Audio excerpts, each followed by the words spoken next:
babire baryo mu rukiko rwa kansoro birahari Munisiparite aho meya tabukire na ba kansara be agumizire ngo tubakubinga muhwezu we kandi yamweterira mu ntebe. Speaker Council.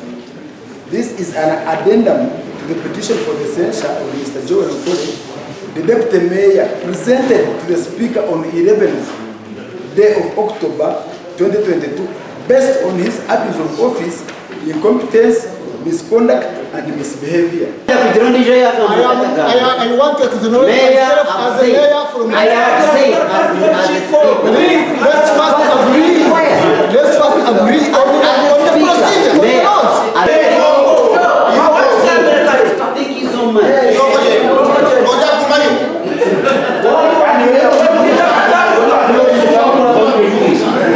Barikuza kutera karuru Speaker wa Munisiparite Agacencwire Joel kugira kiyagambaho yayereka ngo cyo bakumubinjira atari kucumanya aho kubatayine kumanyisugwa ko no kwabire yatungire. I can have no comment more than what I've told you. When a petition against me comes as a deputy mayor, I will have answers. Okay. Oh, yes. So you have taken rule number 66 of rules of procedure.